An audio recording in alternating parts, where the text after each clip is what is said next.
और इस वक्त की बड़ी खबर इंदौर से, जहां पर राव में खुले चैम्बर के अंदर एक तेज बारिश की वजह से हादसा हुआ है। अयान मौके पर रेस्क्यू ऑपरेशन फिलहाल किया जा रहा है। बच्चे के नाले में बहने का अनुमान फिलहाल जताया जा रहा है।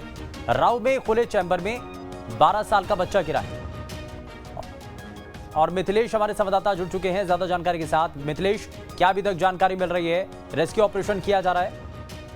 देखिए, सबसे पहले तो मैं आपको इंदौर से ये बताना चाहूंगा कि सिस्टम की अव्यवस्थाओं का हादसे का एक शिकार हो गया है एक 12 साल का बच्चा। एक्चुअली में ये देखा जाए, एक सोनी साइकिल वाले के यहाँ ये अयान काम करते हैं। पिछले 8 महीने से सोनी साइकिल पे काम कर रहे थे। जब आज बहुत तेज बारिश हो रही थी, इनकी ठीक दुकान के सामने एक चैम्बर है जहाँ पे कुछ पॉलिथीन वगैरह फंस गई थी। उस पॉलिथीन को हटाने के लिए दुकानदार ने भेजा। जैसे ही अयान वहाँ पे पहुंचे और वहाँ से पॉलिथीन हटा रहे थे, तेज बारिश की वजह से उनका पैर स्लिप हुआ और वो खुले चैम्बर के अंदर जा गिरे। और ये राव परिषद का सबसे बड़ा चैम्बर है, क्योंकि पूरे राव परिषद के 4 से 5 लाइनों को कनेक्ट करता है। और ये खुला चैम्बर सबसे बड़ी लापरवाही का कारण बना। सबसे बड़े हादसे का वजह है खुला चैम्बर। अब वो जब चैम्बर में जैसे ही अयान वहां से अंदर गिरे, उसके आसपास एक बड़ा नाला है जो उसको सीधा डायरेक्ट कनेक्ट करता है। फिलहाल रेस्क्यू टीम मौके पे पहुंच चुकी है। एसडीआरएफ, इंदौर पुलिस टीम, नगर निगम, सभी कोई मौके मौजूद है। पिछले 3 घंटे से रेस्क्यू चलाया जा रहा है, लेकिन अभी तक अयान को कुछ भी पता नहीं चला कि आखिर अयान कहाँ गए। अयान के पिता कहना है कि 8 महीना पहले ये साइकिल की दुकान पर काम करने के लिए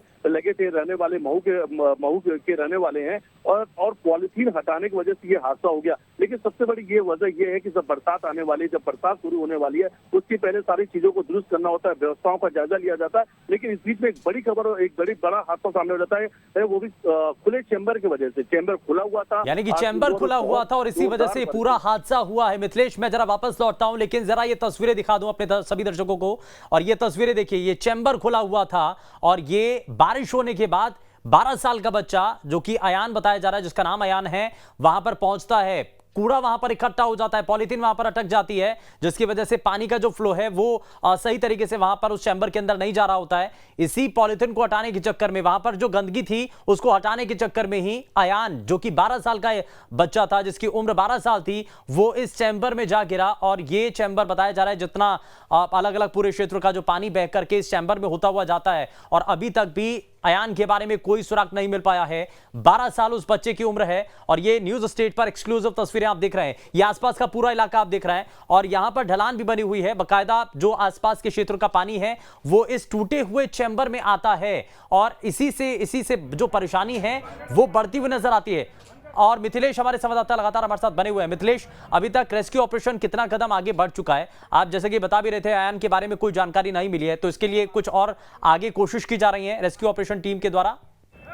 देखिए, करीब 5 किलोमीटर तक ये रेस्क्यू चलाया जा चुका है और आगे की ओर भी चलाया जा रहा है, क्योंकि ये जो नाला है राव का निकल के सीधा इंदौर की जो बड़े नाले हैं, कान नाला है, उससे कनेक्ट होता है। और देखिए, बारिश बहुत ज्यादा हुई, बहुत ज्यादा बरसात होने की वजह से पानी का फ्लो, जो ड्रेनेज का फ्लो बहुत तेज है। सबसे बड़ी वजह है कि वहां से, जो मैंने अभी आपने भी दिखाया तस्वीरों में, और मैं फिर उसी बात को बता रहा हूँ, तो वहां से 3 से 4 बड़े नाले कनेक्ट होते हैं। इसलिए रेस्क्यू टीम को ये समझ नहीं आ रहा कि अयान किस नाले से कनेक्ट होकर कहाँ पे निकल गया। तो सबसे बड़ी बात है कि अब ये रेस्क्यू टीम को तय करना है कि किस दिशा में उन्हें आगे बढ़ना है। फिलहाल तो बड़े नाले का डायरेक्शन है, जो बड़े नाले का रूट है, उस रूट पे तो लगातार रेस्क्यू किया जा रहा है। लेकिन अभी तक पुलिस के हाथ कुछ भी ऐसे तथ्य हम कह सकते हैं कि जानकारी सामने नहीं आई है कि उसमें आगे बढ़ा जा सके। तो फिलहाल इस वक्त एसडीआरएफ की जो टीम है नए सिरे से देख रही है, आसपास की सीसीटीवी को खंगाला जा रहा है कि जब वो गिरे तो उसका एंगल क्या था, वहां से जो दूसरी पाइपलाइन जाती है वो कनेक्ट कहाँ पे होती है। पुराने मैप निकाले जा रहे हैं कि जब ये ड्रेनेज लाइन, चैम्बर लाइन डाला गया था, उसकी कनेक्टिविटी कहाँ दी गई थी। नगर परिषद के भी अधिकारी वहां पे मौजूद है, पूरा नगर निगम का अमला पहुंच चुका है। लेकिन फिर सबसे बड़ी बात है कि आखिर इस हादसे के जिम्मेदार कौन है। आज 20 सड़क में अगर इतना बड़ा चैम्बर खुला है तो उसे क्यों दुरुस्त नहीं किया गया? जब भी बरसात होगी, सड़कें जलमग्न हो जाती है, आगे कुछ दिखता नहीं है कि रोड में कितनी गड्ढे हैं, क्या है। और सिर्फ आज इंदौर के राव के नहीं, आज इंदौर के अधिकांश क्षेत्रों की हमने तस्वीर भेजी और हमने दिखाई दी कि आज इंदौर की सड़कें जलमग्न हो गई थी। अधिकांश जहाँ पे खुले चैम्बर मिले, ड्रेनेज लाइन बंद मिली। तो देखिए, ये जो तस्वीरें सामने आ रही थी, उसके बीच में एक हादसे की बड़ी जानकारी सामने आती है, जहाँ पे एक अयान अपने दुकान के सामने महज एक पॉलिथीन हटाने जाता है और हादसे का शिकार हो जाता है। अब सबसे बड़ी बात है कि रेस्क्यू टीम लगातार सर्चिंग कर रही है और ये सर्चिंग अभियान देर रात तक चलने वाला है, क्योंकि पुलिस के सामने या एसडीआरएफ के सामने कभी तक कुछ भी ऐसी चीजें सामने नहीं आ पाई है कि जिससे उस रूट में या उस रूट के लिए आगे चलकर सर्चिंग कर सकते हैं। लेकिन फिलहाल अयान के पिता मौके पर मौजूद है। वो नगर परिषद पे आरोप लगा रहे हैं कि अगर शायद उन्होंने इसको पहले ही दुरुस्त कर दिया होता, बरसात होने के पहले साथ ही चैम्बर लाइन को ढक दिया गया होता, तो आज इतना बड़ा हादसा नहीं होता। पुलिस दूसरी तरफ जो सोने साइकिल है उनके जो मालिक है उनकी तरफ कार्रवाई करने की बात की जा रही। देखिए कार्रवाई होंगे, सवाल उठेंगे, लेकिन आज अयान की जो जिंदगी है वो आपस में फंस चुकी है। आखिर अयान कहाँ है, कि अयान किसकी वजह से हादसे शिकार हो गए, ये सब बड़े सवाल है। देखिए फिलहाल इस वक्त रेस्क्यू किया जा रहा है, बिल्कुल रेस्क्यू ऑपरेशन किया जा रहा है और अभी फिलहाल प्राथमिकता के तौर पर अयान तक पहुंचने की कोशिश है और इसलिए रेस्क्यू ऑपरेशन को तेजी के साथ आगे बढ़ाया जा चुका है। लेकिन जैसे कि हमारे संवाददाता भी मिथिलेश लगातार जानकारी दे रहे हैं कि 5 किलोमीटर का दायरा है जहां तक रेस्क्यू ऑपरेशन की टीम पहुंच चुकी है, लेकिन वहां पर भी अयान के बारे में अभी तक कोई सुराग नहीं मिल पाया है। और आगे जो कि ये छोटे छोटे नाले आगे एक बड़े नाले में गिरते हैं, वहां पर अब संभावनाएं जताई जा रही हैं। तो इसको लेकर के मिथिलेश अभी कुछ आगे भी प्रक्रियाएं हैं क्या? देखा जाएगा कि आगे जो बड़ा नाला है जिसमें आप बता रहे हैं कि अलग अलग 4 नाले हैं जो कि होकर के गुजरते हैं, उस बड़े नाले के अंदर गिरते हैं, तो वहां भी कुछ अभी प्रयास किए जाएंगे, वहां पर देखने की कोशिश होगी क्या?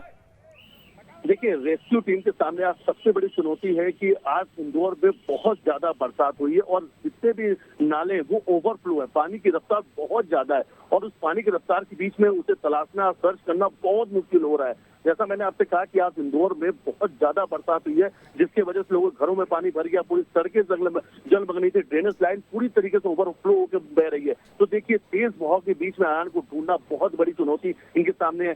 जेसीबी को बुलवा लिया गया, पोकलेन आ गई है, बड़ी लाइट का भी इस्तेमाल किया जा रहा है क्योंकि आने वाले समय में कुछ देर बाद अंधेरा हो जाएगा। तो देखिए देर रात तक ये सर्चिंग अभियान चलने वाला, ये रेस्क्यू देर रात तक चलेगा। जब तक अयान नहीं मिल जाएंगे तब तक ये रेस्क्यू चलाया जाएगा। लेकिन आखिर अयान की किस नाले से या किस ड्रेनेज चैम्बर से निकल के गए, कौन सी लाइन कनेक्ट होती है, सब कुछ अभी देखिए ये है कि बस दिशाओं में आगे बढ़ रहा है कि एक चैम्बर था, ओपन चैम्बर में अयान गिरते हैं, वहां से वो तेज बहाव के साथ बच जाते हैं, लेकिन किस दिशा में पैकेज जाते हैं ये किसी को नहीं पता है। बस ये है कि जो पास में बड़ा नाला है उसे देखा जा रहा है, वहां पे सर्चिंग किया जा रहा है। आगे के जितने भी ड्रेनेज चैम्बर लाइन है सबको ओपन कर दिया गया है। तो देखिए हर जगह पर सर्चिंग किया जा रहा है, एक बड़ा रेस्क्यू ऑपरेशन चलाया जा रहा है। लेकिन अभी तक सबसे बड़ा यही जानकारी सामने आई है कि किसी को ये भी नहीं पता है कि किस लाइन से होते हुए अयान किस लाइन में गए हैं, किस लाइन से तेज लाइन से वो तेज बहाव के साथ बच चुके हैं। तो इन सवालों के बीच में रेस्क्यू चलाया जा रहा है। लेकिन अब जो मैप देखा जा रहा है, लाइन कनेक्टिविटी देखी जा रही है, अब कुछ टेक्निकल आधार पर भी जांच को या हम कर सकते हैं रेस्क्यू को आगे बढ़ाया जा रहा है क्योंकि करीब 4 से 5 घंटे बीतने में आ गए